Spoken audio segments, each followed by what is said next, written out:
नमस्कार. मी आज तुमच्याशी स्किट वाचन या विषयावर थोडं बोलणार आहे. 2 दिवसापूर्वीच चेतन सरांनी मेसेज केला होता की आता यापुढे आपलं जे रोजचं स्किट वाचन जे आहे ते होणार नाही आणि आपली तयारी आपण आपलीच करायची आहे. आणि त्यानंतर मला एकदम फोन आले. मला विचारलं की काय झालं, सरांना खूप राग आलाय का? तर त्याबद्दल मी पण थोडा विचार केला आणि मला असं वाटलं की कदाचित आपण आपलं 100% नाही देत आहोत. आणि त्याच्यामध्ये सगळ्यांची चूक आहे असं मी नाही म्हणत. प्रत्येकाला आपापली कामं आहेत आणि प्रत्येकाला 10:30ची वेळ पाळणं कदाचित शक्य नसेल किंवा काही जणांना इतक्या उशिरा जागणंही शक्य नसेल. 12:30 नंतर वगैरे पण कॉल कधी कधी चालू असतो. आणि दुसरी एक गोष्ट जी मला जाणवली ती म्हणजे की आपण मनाने आणि शरीराने त्या स्किडबरोबर एकाग्र नसतो. म्हणजे आपण कधी ट्रॅव्हल करत असतो किंवा बाईकवरती आपण कॉल घेत असतो किंवा कधी कधी आपण जेवता जेवता कॉल घेत असतो किंवा आपली घरातली काही कामं चालू असतात आणि ती करता करता आपण कॉल घेत असतो. म्हणजे आपलं चित्त थाऱ्यावर नसतं आणि त्यामुळेच मला असं वाटलं की आपल्याला ते कॅरेक्टर पकडता येत नाही आहे. मग मी विचार केला की आपल्याला त्यासाठी काय करता येईल. म्हणजे त्याच्यावरती आपण काही उपाय करू शकतो का? तर मला असं वाटलं की हो, आपण करू शकतो.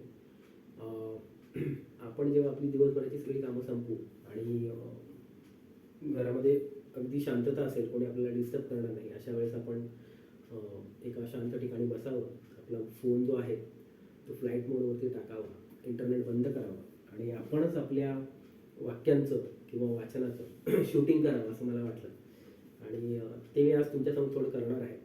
तर फक्त ते वाचन करताना मी काय करणार आहे की जसा घटनाक्रम घडतोय तसा तसा मी तो डोळ्यासमोर आणत जाईल आणि तसं तसं त्यातली वाक्य म्हणत जाईल आणि मग बघूया की ते माझ्या इमॅजिनेशनमध्ये, ते माझ्या स्मृतींमध्ये राहतंय का तो घटनाक्रम. आणि तसं जर तो आपल्या स्मृतींमध्ये राहायला लागला तर मग मला वाटतं ते आपल्या मनामध्ये अगदी पक्कं बसेल. आणि झोपेतून जरी आपल्याला उठवलं आणि सांगितलं की बाबा प्रवेश दुसरा कर किंवा प्रवेश तिसरा कर, तर तो आपल्याला करता आला पाहिजे. तर मी आता हा थोडा प्रयत्न करून बघणार आहे.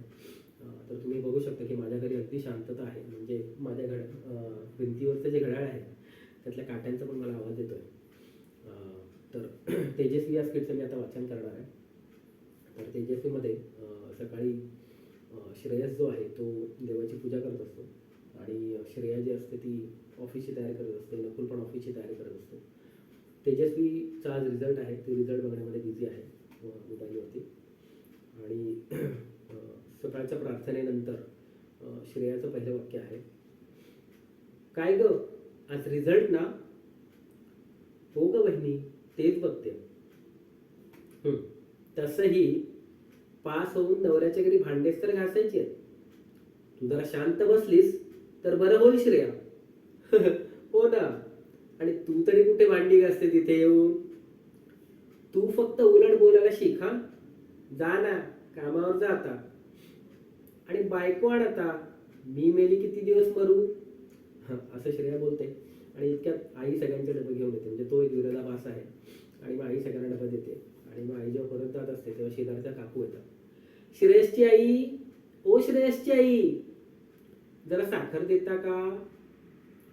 हो आणते हा, बसा. मग आई साखर द्यायला आणायला जाते. तेवढ्यात काकू बघतात की तेजस्वी रिझल्ट बघते. मग काकू तिला विचारतात, काय ग आज रिझल्ट ना? तेच बघते काकू, पण ही साईट खूप स्लो आहे. ए दादा, ऑल क्लिअर झाले, 80%. वा वा वा बहिणाबाई, अभिनंदन. अभिनंदन सोना, गुड गर्ल. अभिनंदन तेजू, छान मार्क पाडलेस हा. थांबा, मी देवापुढे साखर ठेवते हा. अभिनंदन. आता काय बाई, लग्न घर असल्यासारखे वावरतील तुझे हे 2 भाऊ. वहिनी, कधीतरी टोमणे न देता बोल ग. आणि मग इथे सगळेजण हसतात. आणि मग त्यांचं हसून झालं की मग आई येते. आई तेजूला म्हणते, तेजू चल बाळा, देवाच्या आणि सगळ्यांच्या पाया पड बघू. आणि मग तेजू सगळ्यांच्या पाया पडते. मग तेवढ्यात श्रेयस तिला विचारतो, काय मग तेजू, पुढे काय करायचंय? लग्न करा आता. हे नाही हा दादा, मला डॉक्टरीचं शिक्षण घेण्यासाठी पुण्याच्या एका संस्थेमध्ये ॲडमिशन घ्यायचं आहे. त्याची फी वगैरे विचारते. बरं, मग मी कामावरून आल्यावर बोलू आपण. बरं, बाय. चला. मी संध्याकाळी पेढे घेऊन येतो. चाळीत वाट मग. असं म्हणून नकुल, श्रेया आणि श्रेयस हे सगळे निघून जातात आणि मग घरामध्ये फक्त आई, काकू आणि तेजस्वी राहते. मग आई तेजस्वीला एका ठिकाणी बसवते शांतपणे आणि म्हणते, तेजू, मी काय म्हणते, बोल आई. ते शिक्षण वगैरे काय म्हणतेस ते मुंबईतच का घेत नाहीस? हो ना, इतक्या लांब पुण्यात कशाला? अगं आई, काकू, तिथे खूप उत्तम आणि चांगलं शिकवतात आणि मला जर चांगलं डॉक्टर व्हायचं असेल तर तिथेच जावं लागेल ना. पण मी काय म्हणते, बास की आता, किती शिकतेस? तसं पण मुलगीच तर आहेस. तुमचं तेच म्हणणं तर मला बदलायचं आहे. मुलगी असले म्हणून मी काही शिकायचं नाही. मोठी झालीस तशी बोलायला शिकलीस ना फडाफडा. चला हो श्रेष्ठ, येते मी. असं म्हणून काकू रागाने निघून जातात. मग आई तेजूला जवळ घेते आणि म्हणते, तेजू, आज तुझे बाबा असते तर किती अभिमान वाटला असता त्यांना तुझा. असं म्हणून ते एकमेकांना मिठी मारतात आणि रडायला लागतात आणि मग तिथे ब्लॅकआउट होतो. त्याच्यानंतर दुसरा प्रवेश, ज्याच्यामध्ये श्रेया कामावून येते.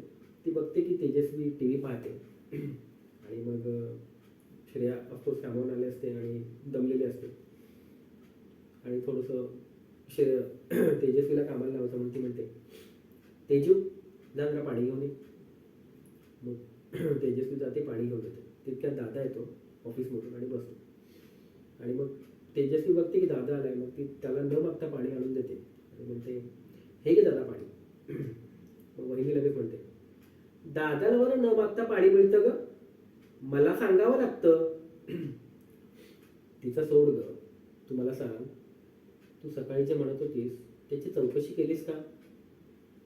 हो दादा, पण फी खूप जास्त आहे तिकडची. किती आहे? 1.5 लाख. 1.5 लाख?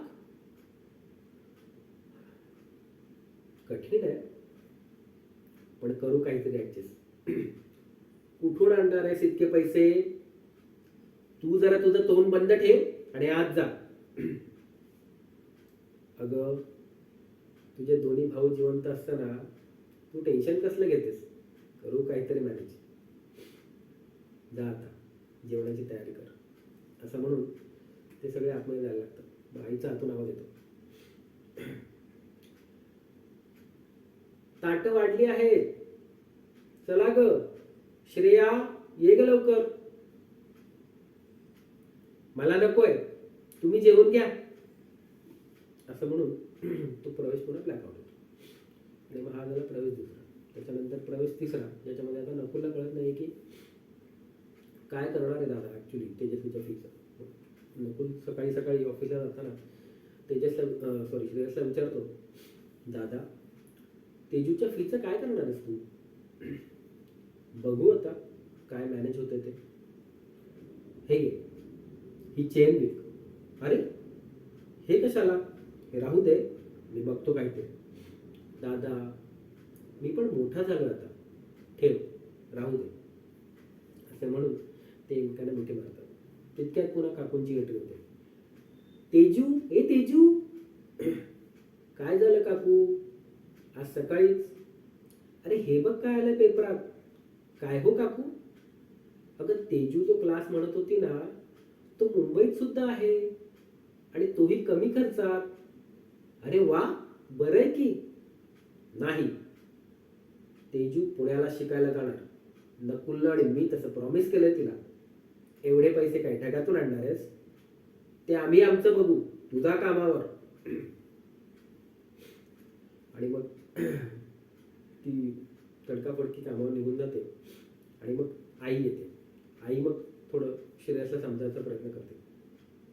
श्रेयस, मी काय म्हणते, आपण समजावू तेजूला, ती इथेच जाईल क्लासला.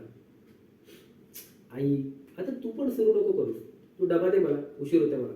अरे पण अगं तू नको टेन्शन घेऊस, मी करतो काहीतरी मॅनेज. असं म्हणून श्रेयस आणि नकुल ते पण निघून जातात. त्याच्यानंतर ब्लॅकआउट होतं. आता हे झालं. त्याच्यानंतर संध्याकाळपर्यंत श्रेयस काहीतरी मॅनेज करतो आणि चेक सकट घरी येतो. आणि मग नकुल आणि तो सोबत घरी येतात आणि मग तो चेक नकुलला देतो आणि सांगतो की तेजस्वीला हा चेक नेऊन दे. तेजस्वी घरातच बसली असते. मग नकुल येतो, तेजस्वीला चेक देतो. तर नकुल म्हणतो, हा घे चेक, तेजू तुझं ॲडमिशन करून घे. इतके पैसे, ते पण इतक्या पटकन, कुठून आणलेत? ते तू नको विचार करूस. चल आपण ऑनलाईन डिटेल्स भरून ॲडमिशन डन करू. असं म्हणून नकुल आणि तेजस्वी जे आहेत त्या ॲडमिशन फॉर्म भरण्यासाठी त्यांच्या रूममध्ये निघून जातात. इतक्यात श्रेया आलेलीच असते आणि ती हे यांचं सगळं बोलणं ऐकते आणि ती आता वाटच बघत असते की कधी श्रेयस माझ्याकडे बघतोय आणि मी त्याला पहिल्यावर घेते. मग ती लगेच त्याला विचारते, कुठून आणलेस इतके पैसे? आणले कुठून तर? तुला काय त्याचं? मला काय त्याचं? मी बायको आहे तुझी, मला कळलंच पाहिजे. ए बाई, तू जरा गप्प बस ग. गप्प बस?